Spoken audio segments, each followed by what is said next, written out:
Assalamualaikum warahmatullahi wabarakatuh. Perkenalkan, nama saya Nurul Fadila Aksa dengan NIM K0212110003 dari Prodi Ilmu Gizi Fakultas Kesehatan Masyarakat Universitas Hasanuddin. Pada kesempatan kali ini, saya akan memaparkan uji yang saya lakukan, yaitu uji pengendapan protein dengan garam. Pengenalan uji. Pengaruh penambahan garam terhadap kelarutan protein berbeda-beda, tergantung pada konsentrasi dan jumlah muatan ionnya dalam larutan. Semakin tinggi konsentrasi dan jumlah muatan ionnya, semakin efektif garam dalam mengendapkan protein. Ion garam divalen atau trivalen lebih besar efeknya daripada garam monovalen. Peristiwa pemisahan atau pengendapan protein oleh garam berkonsentrasi tinggi disebut salting out. Mekanisme salting out terjadi sangat kompleks. Hal ini disebabkan oleh dehidrasi protein oleh garam, di mana ion-ion garam menarik molekul-molekul air dari protein sehingga menurunkan kelarutannya. Tujuan dari uji ini adalah untuk mengetahui pengaruh larutan garam alkali dan garam divalen konsentrasi tinggi terhadap sifat kelarutan protein. Prinsip uji pengendapan protein adalah berkurangnya kelarutan protein dalam larutan karena air diserap oleh garam. Penambahan garam dilakukan dalam konsentrasi tinggi sehingga menghasilkan uji positif. Uji ini akan menunjukkan endapan protein dengan larutan. Semakin tinggi konsentrasi garam, maka semakin banyak endapan yang terbentuk. Pada uji ini, garam yang digunakan adalah garam divalen, karena garam divalen memiliki muatan positif lebih banyak daripada garam monovalen. Alat dan bahan yang dibutuhkan dalam uji ini adalah albumin telur, larutan NH42SO4 jenuh, larutan NaCl 5%, larutan BaCl2 5%, larutan CaCl2 5%, larutan MgSO4 5%, tabung reaksi sebanyak 5 buah, pipet ukur, dan pipet tetes. Prosedur uji. Langkah pertama, sediakan 5 tabung reaksi masing-masing isi dengan 2,5 ml albumin telur menggunakan pipet ukur.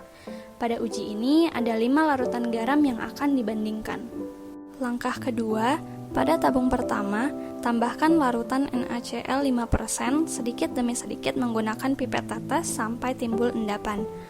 Pada tabung kedua, tambahkan larutan BaCl2 5% sedikit demi sedikit menggunakan pipet tetes sampai timbul endapan. Pada tabung ketiga, tambahkan larutan CaCl2 5% sedikit demi sedikit menggunakan pipet tetes sampai timbul endapan. Pada tabung keempat, tambahkan larutan MgSO4 5% sedikit demi sedikit menggunakan pipet tetes sampai timbul endapan. Dan pada tabung kelima, tambahkan larutan NH42SO4 sedikit demi sedikit menggunakan pipet tetes sampai timbul endapan.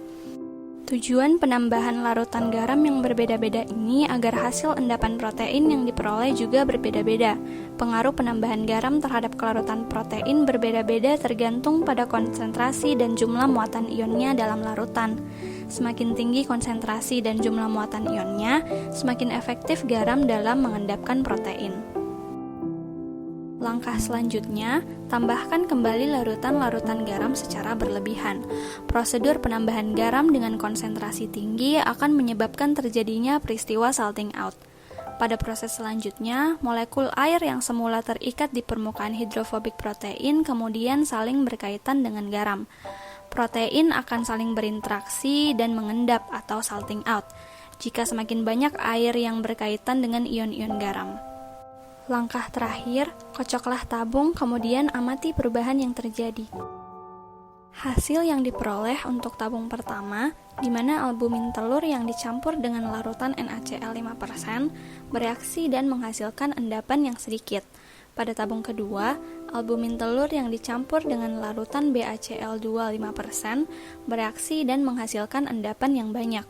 Pada tabung ketiga, albumin telur yang dicampur dengan larutan CaCl2 5% bereaksi dan menghasilkan endapan yang banyak juga. Pada tabung keempat, albumin telur yang dicampur dengan larutan MgSO4 5% bereaksi dan menghasilkan endapan yang sedikit. Pada tabung kelima, albumin telur yang dicampur dengan larutan NH42SO4 jenuh bereaksi dan menghasilkan endapan yang paling banyak dibandingkan dengan tabung yang lain. Hasil yang diperoleh pada larutan menunjukkan adanya endapan berwarna putih susu agak keruh. Pada tabung pertama dan keempat, endapan yang dihasilkan sedikit karena konsentrasi garam pada larutan rendah, sehingga meningkatkan kelarutan protein dan ion-ion berinteraksi dengan gugus bermuatan pada permukaan protein, serta mengganggu dengan kekuatan elektrostatik yang kuat. Sedangkan pada tabung kedua, ketiga, dan kelima, endapan yang dihasilkan banyak karena konsentrasi dan jumlah muatan ion garamnya tinggi. Konsentrasi garam yang tinggi semakin efektif dalam mengendapkan garam. Hasil uji ini sesuai dengan deret Hofmeister, yaitu ditinjau dari anion dan kationnya, sehingga garam NH42SO4 jenuh merupakan garam yang paling efektif dalam proses salting out dibanding 4 garam lainnya. Kesimpulan, berdasarkan praktikum yang dilakukan, larutan yang positif mengendapkan albumin telur atau larutan yang paling banyak mengendapkan protein adalah larutan NH42SO4 jenuh. Sedangkan untuk larutan NaCl 5%, BaCl2 5%, CaCl2 5%, dan MgSO4 5% menghasilkan hasil negatif. Dengan demikian, untuk mengetahui larutan yang positif mengendapkan protein adalah dengan mengetahui terlebih dahulu konsentrasi dari jenis garam yang akan diuji. Apakah konsentrasi garam tersebut tinggi atau rendah? Karena terbukti bahwa suatu endapan protein yang terbentuk tergantung pada konsentrasi garam pada larutan. Hasil uji ini juga sesuai dengan teori deret Hofmeister dan kemampuan kation monovalen.